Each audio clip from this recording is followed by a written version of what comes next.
அடுத்து நம்ம பார்க்க போற நட்சத்திரம் மிருகசீரிஷம். இந்த நட்சத்திரத்தில் பிறந்தவர்களுக்கு வாழ்க்கையில் மத்தியமமான வயதில் குரு பகவான் ஒரு நிலையில இன்ப துன்பங்களை கொடுக்கிறார். எப்பாடுபட்டாலும் பிற்பாடுபடாத குணத்தோடு மிருகசீரிட நட்சத்திரத்துக்காரர்கள் இருப்பார்கள். பிறந்த மண்ணை விட்டு சென்றாலும் கூட தன் தாய் நாட்டையும் தாய் மொழியையும் சொந்த உறவுகளையும் இரத்த சம்பந்தங்களையும் நேசிப்பவர்கள் மிருகசீரிட நட்சத்திரத்தில் பிறந்தவர்கள். உங்களுக்கு சின்ன வயதிலேயே ராகு திசை வருது. இப்ப நீங்க சம்பாதிக்க போறது இல்ல, சம்பாதிப்பது குடும்ப உறுப்பினர்கள் சம்பாதிக்கிறாங்க. இந்த ராகு நல்ல நிலையில் இல்லைன்னா மிருகசீரிடத்துல பிறந்தவங்களுக்கு சகல நன்மைகளும் கிடைக்கும் அப்படின்னு சொன்னா இருக்கவே இருக்கிறாங்க. கன்னியாகுமரி, எனக்கு இன்னும் திருமணம் முடியல சார், அழகு வார்த்தையால மாமான்னு சொல்லக்கூடிய குழந்தைகள் இருப்பாங்க பாருங்க. ஒரு நாள் வெள்ளிக்கிழமை கூட்டிட்டு வந்து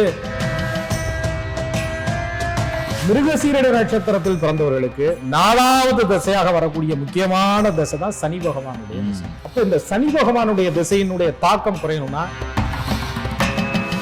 18 சித்தர்கள் ஞானிகள் ரிஷிகள் சொன்ன மந்திர நூல்கள் இருக்கு. தினசரி 108 முறை சொல்லிட்டு வரணும். நிச்சயமா சொல்ல சொல்ல நல்ல செல்வங்கள் கிடைக்கும். ஓம் ரீ. ஐயா, நட்சத்திர சீரிஸ் ஆரம்பிச்சிருக்கோம்.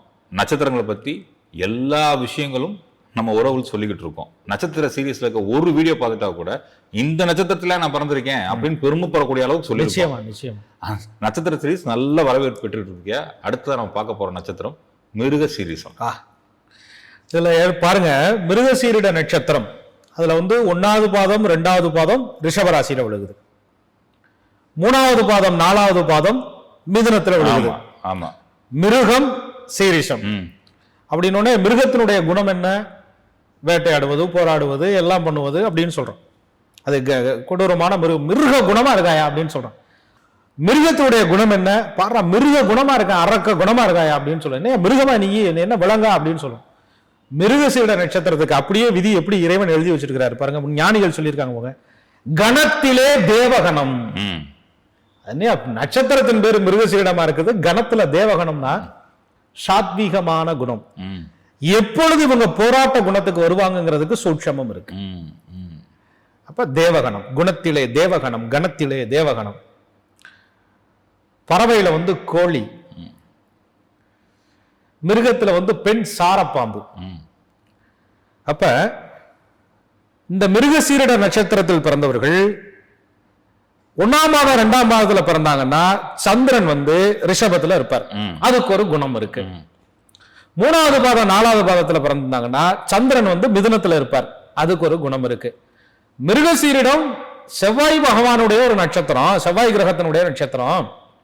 மிருகசீரிடம் சித்திரை அவிட்டம் 3ம் செவ்வாயினுடைய நட்சத்திரம், உடைபட்ட நட்சத்திரம். ஏன்னா பாதங்கள் 2 ராசிகள்ல விழுகிறதுனால.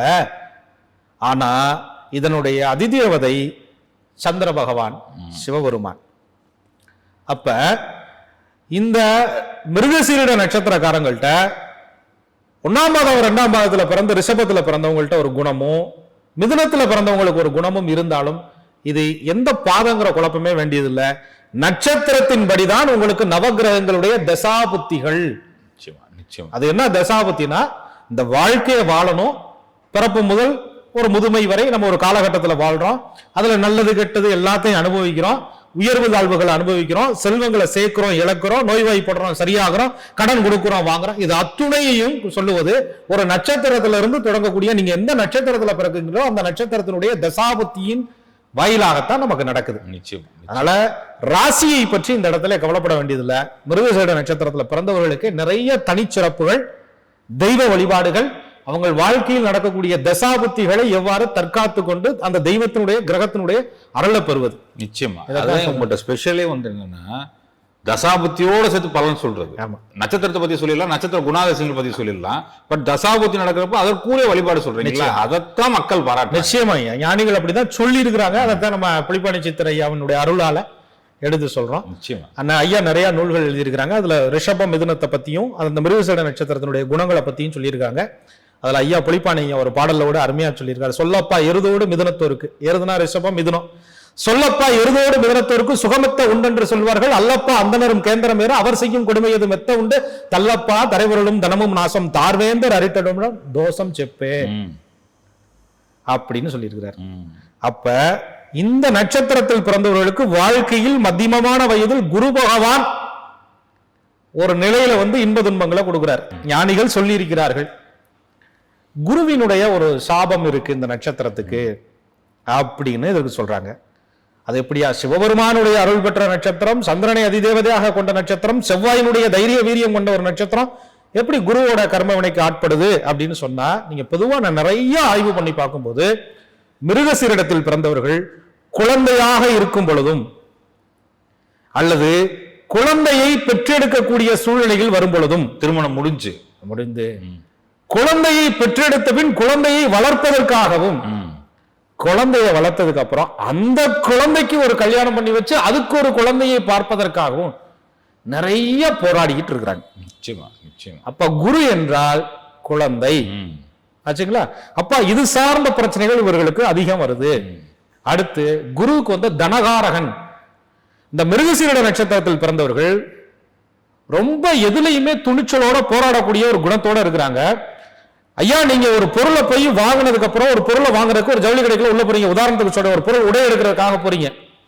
உங்களுக்கு சிவப்பு கலர் நல்லா இருக்கு, பச்சை கலர் நல்லா இருக்கு, வெள்ளை கலர் நல்லா இருக்கு, எனக்கு இந்த உடை கொடுத்தா அழகா இருக்கும் அப்படின்னு சொல்லிட்டு பார்த்துட்டு உங்க அழகுக்கு முக்கியத்துவம் கொடுத்து அதோட விலையை பற்றி பொருட்படுத்தாமல் நீங்க ஒரு துணியை வாங்கிட்டு வந்துட்டு அதுக்காக பில்லை கட்டிட்டு வெளியில வரீங்கன்னு வச்சுக்கோங்க. அழகுக்கு முக்கியத்துவம் கொடுத்து உடை நேர்த்தியாக இருக்கணும்னு சொல்லி இந்த பணத்தை பத்தி கொஞ்சம் யோசிக்காம முடிவெடுத்து சட்டுன்னு நீங்க முடிவெடுக்கிறீங்கன்னு சொன்னா ரிஷப மிருகசீரிடம்.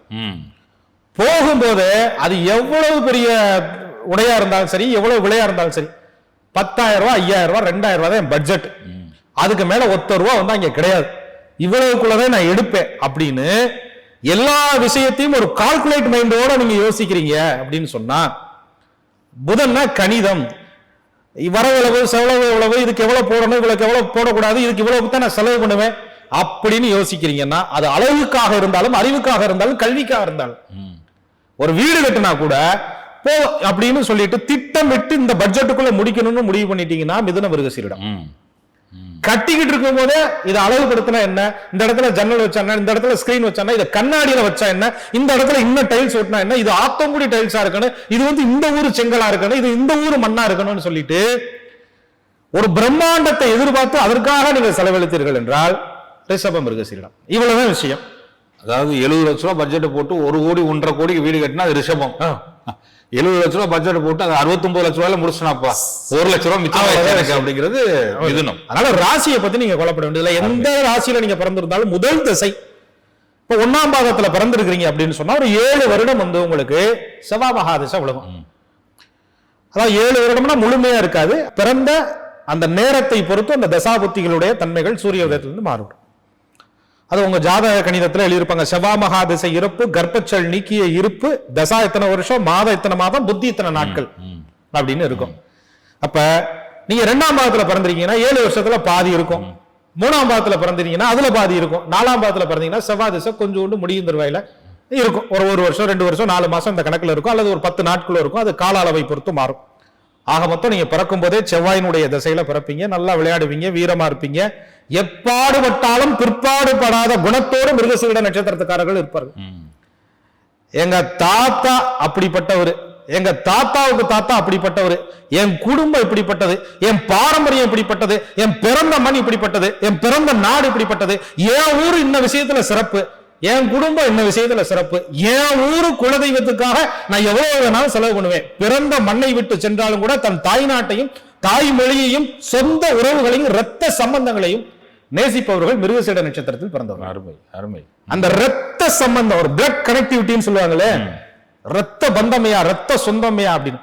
பக்கத்துல ஒரு ஸ்ரீலங்கால ஒரு இலங்கையில ஏதாவது ஒரு தொப்புள் கொடி உறவுகளுக்கு ஏதாவது பிரச்சனை வருதுன்னு சொன்னாலும் நீங்க வந்து முதல்ல துடிக்கிறது பாத்தீங்கன்னா, தமிழர்கள் எல்லாருமே துடித்தாலும் கூட அந்த மிருகசீரிட நட்சத்திரக்காரர்கள்ட்ட உடனே அடிக்கணும்டா, உடனே போராடணும்டா, உடனே இங்க போய் நிக்கணும்டா, களத்தை நேருக்கு நேராக சந்திப்பவர்கள் மிருகசீரிட நட்சத்திரத்தில் பிறந்தவர்கள்.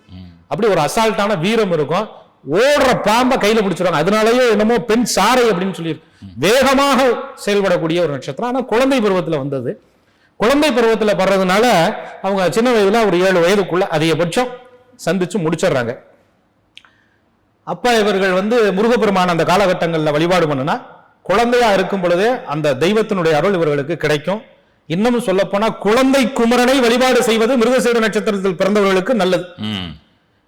உங்க வீட்டுல ஒரு குழந்தை மிருகசீரிட நட்சத்திரத்துல பிறந்திருக்குன்னு சொன்னா குழந்தை வடிவில் இருக்கக்கூடிய முருகன், பாலக முருகன் வழிபாடு பண்றது ரொம்ப சிறப்பு. நம்ம பழனியில கூட ஒட்டஞ்சத்திரத்து பக்கத்துல முருகப்பெருமான் குழந்தை வடிவிலே இருக்கிறார்.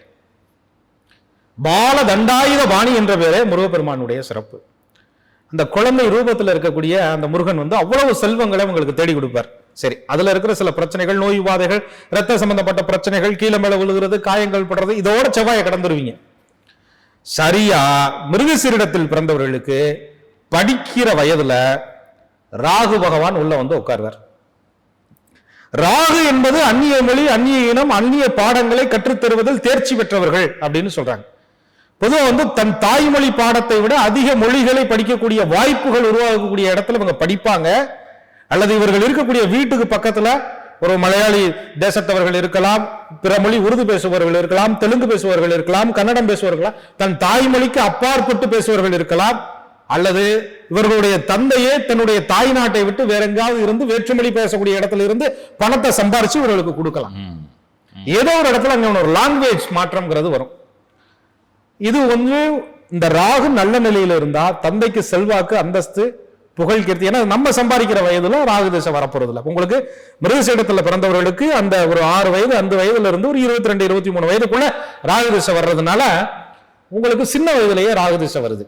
அப்ப நீங்க சம்பாதிக்க போறது இல்ல, சம்பாதிப்பது குடும்ப உறுப்பினர்கள் சம்பாதிக்கிறாங்க. இந்த ராகு நல்ல நிலையில இல்லைன்னா பூர்வீகத்தை இழந்துட்டேன். ஏன்னா மிருகசீரிடங்கிறது பூர்வத்தை குறிக்குது, ரத்தத்தை குறிக்குது, பிளட் ரிலேஷன்ஷிப்பை குறிக்குது, தொப்புள் கொடி உறவை குறிக்குது. நான் பூர்வீகத்தை இழந்துட்டேன், இடமாற்றம் ஆயிட்டேன், வேற்று மாநிலத்துக்கு வந்துட்டு எங்க அப்பாவுக்கு டிரான்ஸ்பர் கிடைச்சிருச்சு, அம்மாவுக்கு டிரான்ஸ்பர் கிடைச்சிருச்சு, அல்லது எங்க அப்பா வெளியில இருந்துட்டாரு, நாங்க இவங்க மாறி வந்துட்டோம்னு சொல்லிட்டு இந்த கல்வி தடைபடுவதற்கான அனைத்து சூழ்நிலைகளும் இவர்களுக்கு நடக்குது. அப்படி இல்லைன்னு சொன்னா குருவோட கர்ம பிரதிபலிப்பு இருக்கிறதுனால, குரு என்பவர் ரிஷபத்திற்கு அஷ்டமாதிபதியா வருவாரு, மிதுனத்துக்கு உபயத்திற்கு 7ஆம் இடத்து பாதக கிரகமா வருவாரு. நீங்க மிருகசீரிடத்துல எப்படி பிறந்திருந்தாலும் ஒண்ணு ரிஷபமாகவும் மிதுனமாகவும் இருப்பீங்க. ரெண்டுக்குமே ஐயா என்ன சொல்றாங்க, குரு எதிர்மறையான பலனை கொடுப்பார் அப்படின்னு சொல்றாங்க.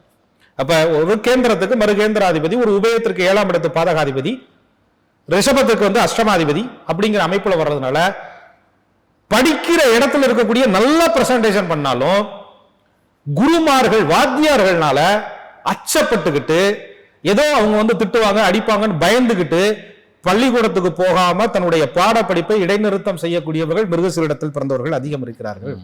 அல்லது இந்த குருமார்களுடைய இவங்களுடைய தனித்திறமையை அந்த குருமார்கள் கண்டுபிடிக்க முடியாம இவங்களுக்கு மிருகசீரிடத்துல பிறந்தவங்களுக்கு, அதுலயும் சுக்கிரனை அம்சமா கொண்ட ஒரு மிருகசீரிடம் புதனை அம்சமா கொண்டதா இருக்கிறதுனால கலை, நடனம், நாட்டியம், கட்டுரை அனைத்துலையும் ஒரு ஆர்வம் வருது.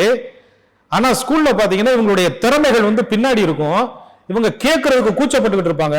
சார் இந்த பேச்சு போட்டியில நான் பேசுறேன் சார், இந்த கவிதை போட்டியில நான் பேசுறேன் சார், இந்த எழுத்து தேர்வுல நான் எழுதுறேன் சார், இந்த நாட்டியத்துல நான் கலந்துக்கிறேன் சார் அப்படின்னு சொல்லக்கூடிய கூச்ச சுபாவமும் தயக்கமும் இருக்கும்.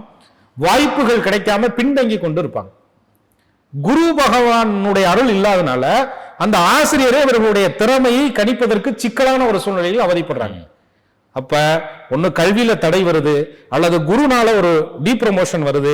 அப்படி இல்லை, இதையும் மீறி முட்டி மோதி படித்து நீங்கள் ஒரு டெக்னிக்கலா ஒரு ஐடி, பாலிடெக்னிக், ஒரு இன்ஜினியரிங், ஒரு தொழில்நுட்பம் கத்துக்கிட்டாலும் கூட இவர்களுக்கு தகுந்த வேலை வாய்ப்பு பூர்வீக புண்ணியத்துல கிடைக்க மாட்டேங்குது.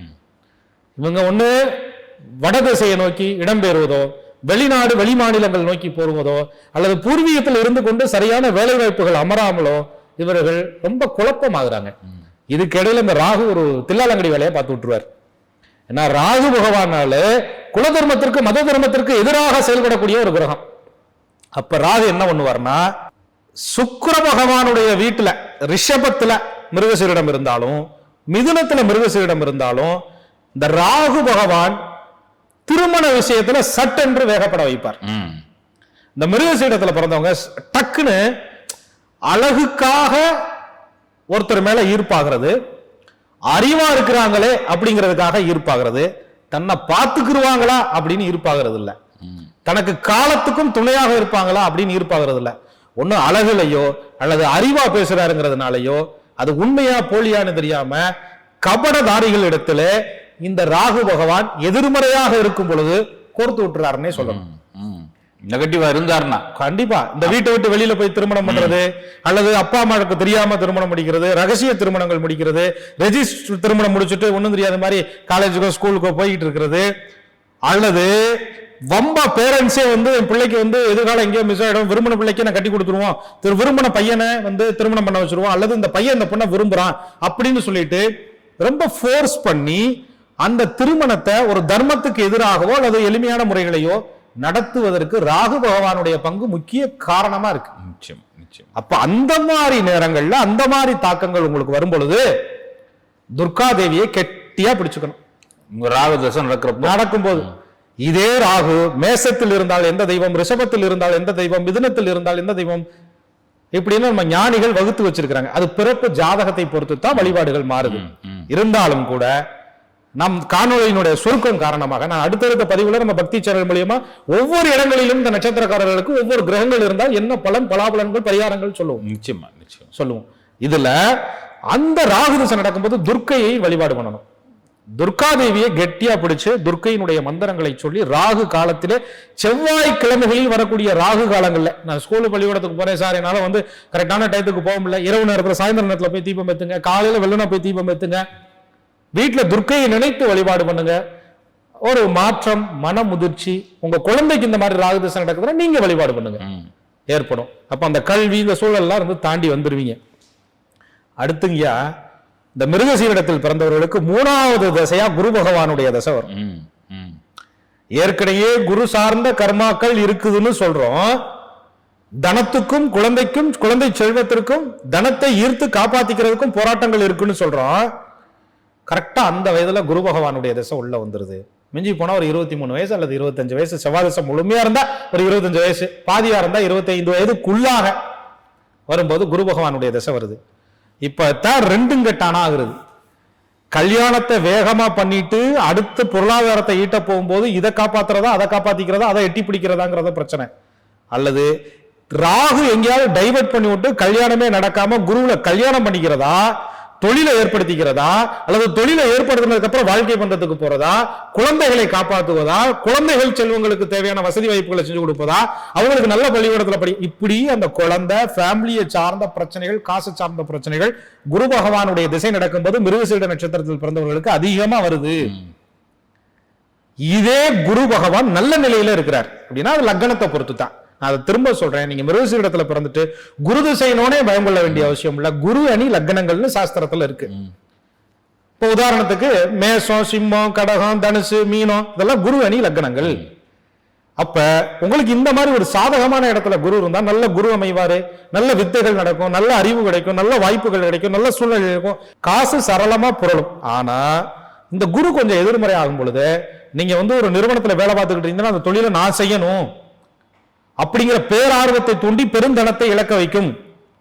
குழந்தை பாக்கியம் இல்லாம குழந்தை பாக்கியத்திற்காக ஆஸ்பத்திரி வாசலா ஏற வச்சு பல லட்சங்களை இழக்க வைக்கும்.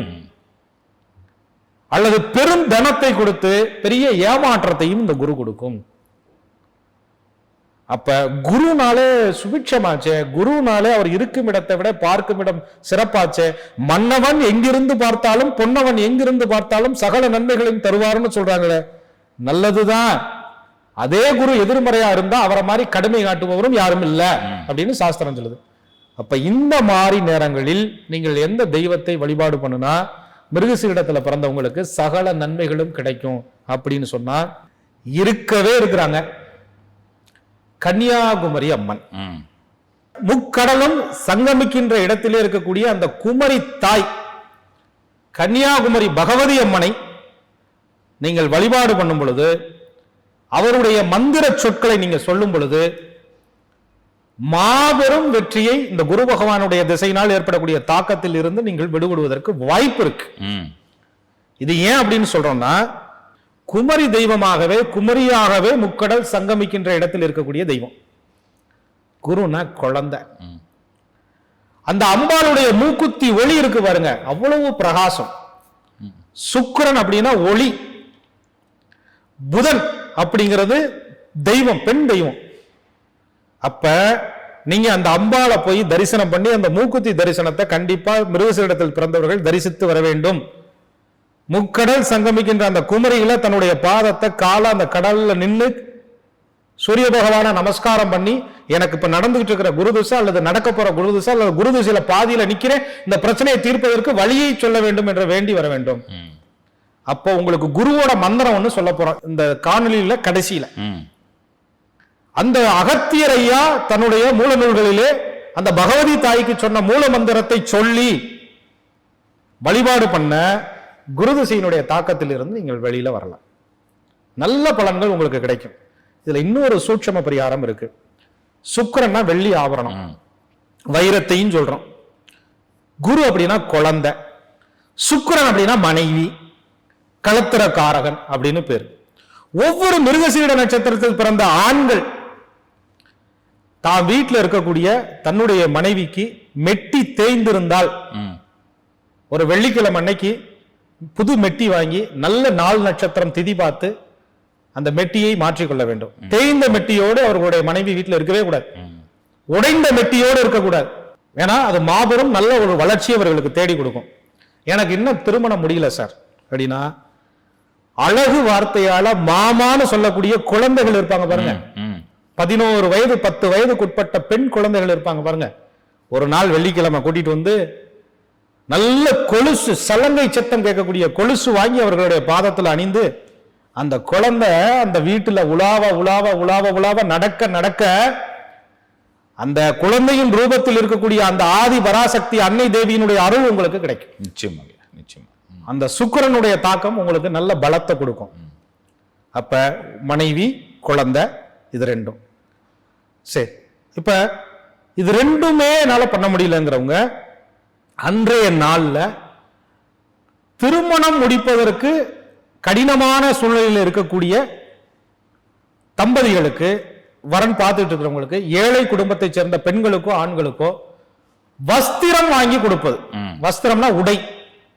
ஒரு மாப்பிள்ளை வேஷ்டி சட்டையை நான் வாங்கி கொடுத்துறேன், பொண்ணு கட்டக்கூடிய பட்டுப்புடவையை நான் வாங்கி கொடுத்துறேன் அப்படின்னு சொல்லி தாம்பூலங்கள் வைத்து, வெற்றிலை பாக்கு வைத்து, அவங்களுக்கு வந்து நல்ல மலர்களால் வைத்து, வாழைப்பழம் வைத்து அந்த புடவைய அல்லது வேஷ்டி சட்டைய பரிசாக அன்பளிப்பாக மனம் உவந்து அவர்களிடத்துல கொண்டு போய் கொடுக்கணும். நிச்சயமா வித்தரவாக்கும் சேர்த்து வச்சுக்கலாம். சேர்த்து வச்சு குலதெய்வத்துக்கு காணிக்கை எடுத்து வைத்ததுக்கு அப்புறம் இது செய்யணும்.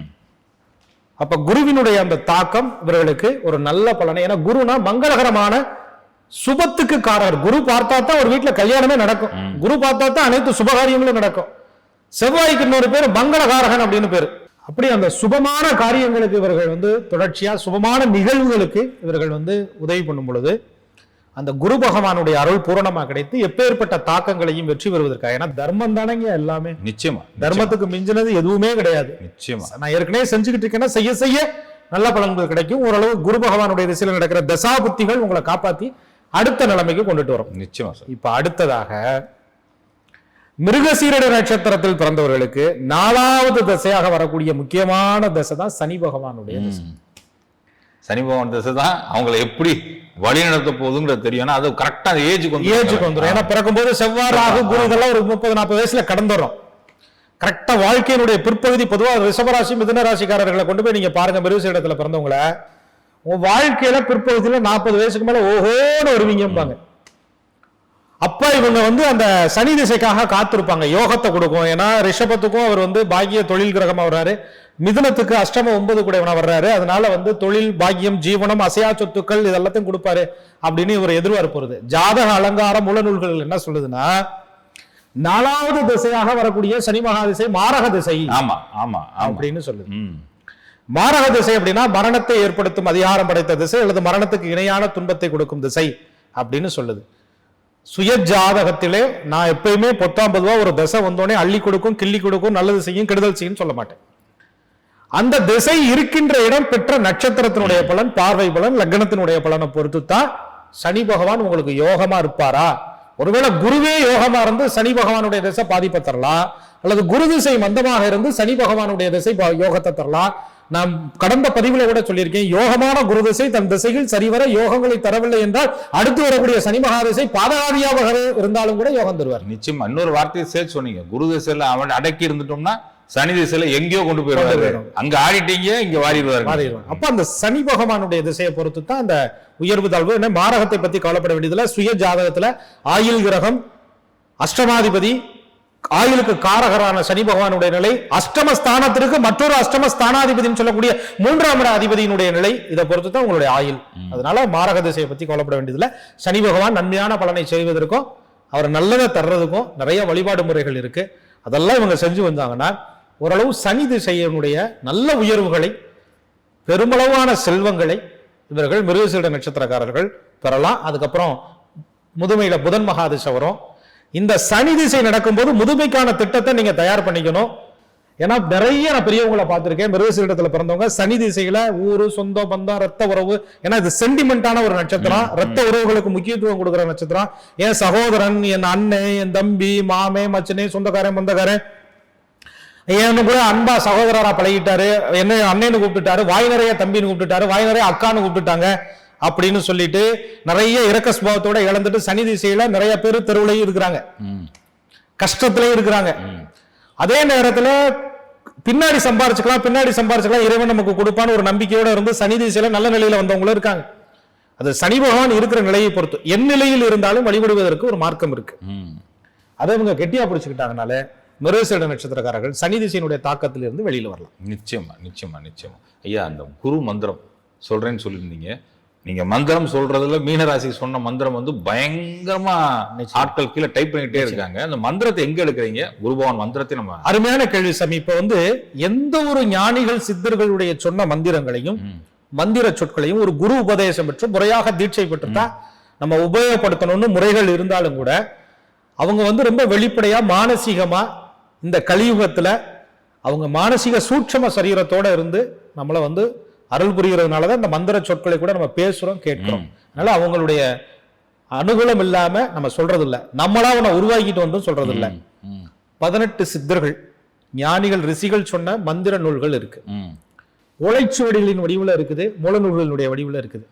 அதுல அகத்தியர் ஐயா தனது பரிபூரண நூல்கள்ல நிறைய மூல மந்திரங்கள், நிறைய விஷயங்களை சொல்லி இருக்கிறார். நிச்சயமா நீங்க சுவடி வச்சிருக்கீங்கல்ல?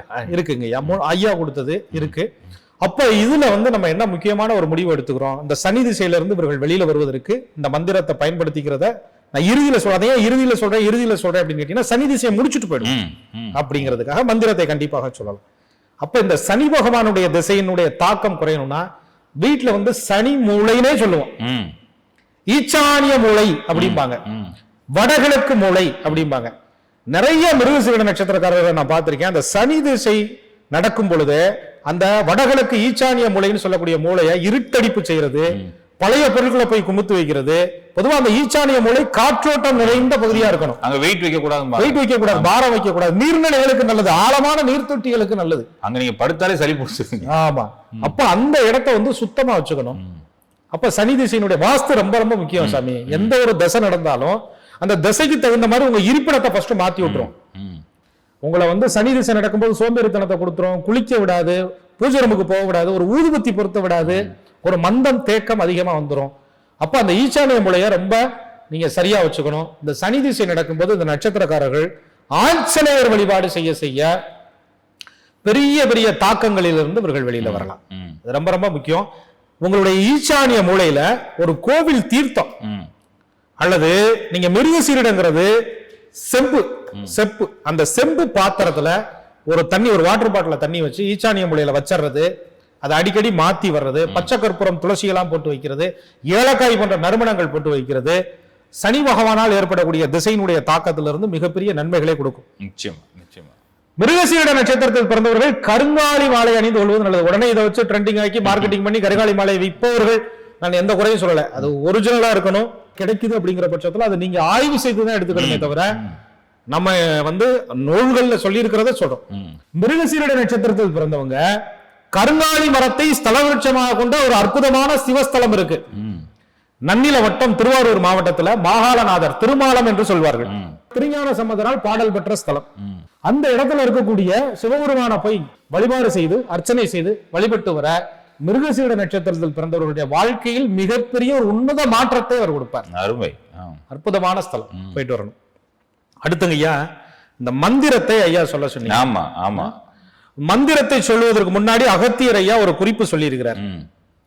அவர் ரொம்ப பாசமா சொல்லுவார், மைந்தனே மகனே அப்படின்னு சொல்லி சொல்லுவார். அதுல என்ன சொல்றாரு, உச்சிக்கும் கீழே ஒரு நாவுக்கும் கீழே நித்தம் வைத்த விளக்கு ஒண்ணு எரியுதரா அப்படிங்கிறார். எல்லா ஞானிகளும் சொல்லியிருக்காங்க, உன்னுடைய புருவமடு மத்தியிலே சிந்தையை வைத்து எந்த மந்திரத்தை சொன்னாலும் சுத்தமா இருந்து வாசனாதி திரவியங்கள் வைத்து பூபலம் வைத்து புருவ நடு மத்தியிலே சிந்தை வைத்து மந்திரத்தை சொல்லணும். பகவதி தேவியினுடைய தியான மந்திரத்தை சொல்லணும்.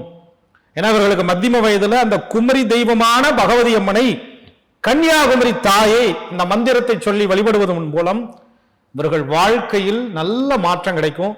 தினசரி 108 முறை சொல்லிட்டு வரணும். நிச்சயமா சொல்ல சொல்ல நல்ல செல்வங்கள் கிடைக்கும். நிச்சயமா. அது என்ன மந்திரம் தான் பண்ணுமா, உறவுகள் ரெடியா இருப்பாங்க கேட்கறதுக்கு. அகத்தியர் ஐயா தன்னுடைய வாத சௌமியம் என்ற நூல்ல சொல்லியிருக்கார்.